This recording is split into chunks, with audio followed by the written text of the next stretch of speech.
வீரமலை ஐயா இந்த வட்ட வட்டமா இருக்கிறது என்ன தெரியுமா? என்னங்க?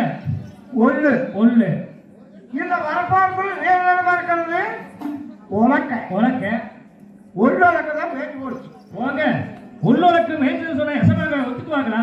ஏய் எசமாங்க நான் நிரூபிச்சு காட்டுறேன். அப்படியே வாங்க போலாம். இங்கே போட்டு முதலாக நான் என்ன சொல்லணும்? சாமி உள்ளுலக்க தான் மேய்ச்சல் அப்படின்னா நீ என்ன சொல்லுங்க? ஆமாங்க சாமி சொல்லிடுறேன். நான் சொல்லு. சரி வாங்க போலாமா? ஆமா அப்ப ரெண்டு பேர் ஒண்ணு உள்ளாங்க.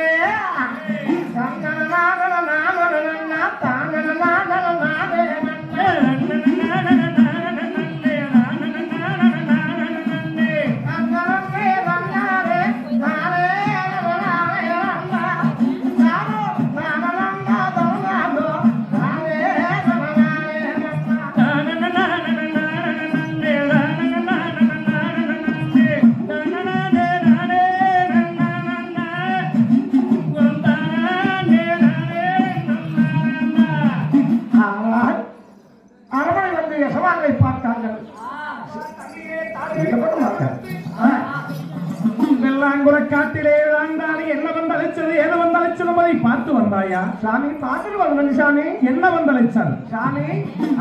ஒண்ணுமில்லைங்க சாமி. 60 கிலோ 70 போச்சுங்க. சரி கேகலை 1000 தேகலை 1000. ஆமா கிராமத்தில் இருக்கக்கூடிய ஒன்றரைக்கு சாமி பேசுதுங்க. உள்ளுலக்கிதான் அழிச்சது என்பதை சொல்கிறாயே. உள்ளுலக்கிதான் அழிச்சது என்பதால் நான் நிரூபிக்க முடியுமா சாமி? நீங்களோ பொருளை பொறுத்தால் நான் நிரூபிச்சு காட்டுறேன். சீக்கிரமாக நீ நிரூபித்து காட்டும் என்று சொல்லி உள்ளுலக்கிதான் அழிச்சது அந்த மாதிரி காட்டை என்பதை நிரூபித்து காட்டும் சீக்கிரமாக. சரி என சொல்லி கிராமத்தை அரண்மனையில இருக்கக்கூடிய சேவகரை கூப்பிட்டு அக்காலத்தில் இருந்து அப்பையா கவுரு ஒப்பையா கவுரு ஆழ்த்தா கவுரு ஓழ்த்தா கவுரு புள்ளையா கவுரு காலத்துல ஒரு மரம் பெரியவரு கிடக்கு. சரி அந்த உள்ள வீட்டுக்கு வந்து ஆமா தேசமாங்க தேசவசாரம் செய்யக்கூடிய சித்திரமுக சாவடிக்கு முன்பதாக போட்டு ஆமா சேவமான் விட்டு சமட்டி எடுத்து உழைச்சி சொன்னாங்க.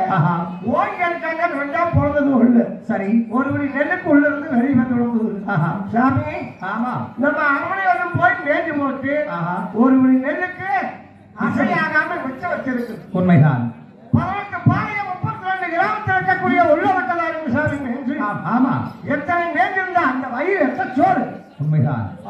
தகப்பனுக்கு தப்பாமல் பிறந்த தர்ம பூபதியானவர் இதுதான் உண்மையாய் இருக்கும் என்று சொல்லி உள்ளுலக்கைதான் அழிச்சது என்பதால் உத்தரவிட்டார். நம்மளுடைய காட்டை அழிச்சால் பரவாயில்லை. ஒரு ஏழை எளியவருடைய காடுகளை அழித்து விட்டால் பாவம் அவங்க என்ன செய்வாங்க? அப்பா வீரவாகு பொன்னி வளநாடு ஒருவரையா சேமை ஆனாடு ஓனாடு அழகமணி வளநாடு சிரிக்காமலே ஒரு சிறந்த பொன்னி வளநாடு முழுவதும் தானே. யாராரு வீட்டிலே உள்ளுலக்கை இருந்தாலும் அத்தனையும் அவர் அரவணைக்க முன்னார கொண்டு அந்த போட்டு ஆனகட்டக்கூடிய சங்கிலி உதரகட்டக்கூடிய சங்கிலியை போட்டு பூட்டி வையுங்கள். விசாரணை நடக்கட்டும் என்றார். அதே விவகாரம் தானே வீரவாக தண்டூர் போட அவர் அவருடைய உள்ளுலக்கையை தான் செட்டை கட்டி கொண்டாந்தை போட்டு சங்கிலியை போட்டு பூட்டி வைத்து விசாரணை நடந்து கொண்டிருக்கிறது. அந்த நேரத்திலே தான் கூட்டத்திலே உட்கார்ந்திருந்த செம்பலிங்க பண்டாரம் பார்த்தாரு. இந்த விசாரணை எப்ப முடிவது? நாம நந்தாவனம் பூஞ்சோலை போய் பூமலரை எடுத்து செல்லாண்டி அமர்க்கும் தங்காலுக்கு பூமலரை கொண்டு வருவது என்று சொல்லி உட்கார எந்திருக்கிறார். அப்பா செம்பலிங்கம் அரசே கூட்டத்தார் அனைவரும் அமைதியா அமர்ந்திருக்க நீ ஒருவன் மட்டும் உட்கார எந்திருக்க காரணம் சாமி? செல்லாண்டி அமருக்கு பூமலை பறிச்சு வந்து பூசம் முடிக்கணும். சரி கட்சி சாத்து மாலைக்கு பூசம் முடிக்கணும். தங்காபத்திரிக்கு மற்றொரு கோட்டைக்கு பூமலை பறிச்சு வந்து விடக்கணும். அப்படியா? நான் ஒருவனுக்கு எப்படி போவேன் என்று எண்ணிக்கொண்டிருக்கிறேன் சாமி. அப்பா செம்பலிங்கம் உள்ள வழக்கை விசாரணைக்காக நீ ஒருபோதும் நீ போகாமல் இருக்க வேண்டாம். உடனே சென்றுதான் பூமலரை எடுத்து செல்லாண்டி அமருக்கு பூசை முடித்துவிட்டு தங்காலுக்கு பூமலரை கொண்டு வந்து சேர்த்தோம். இதோ போய் வாங்க சாமி என்று பூப்பட்டியலுக்கு சொல்ல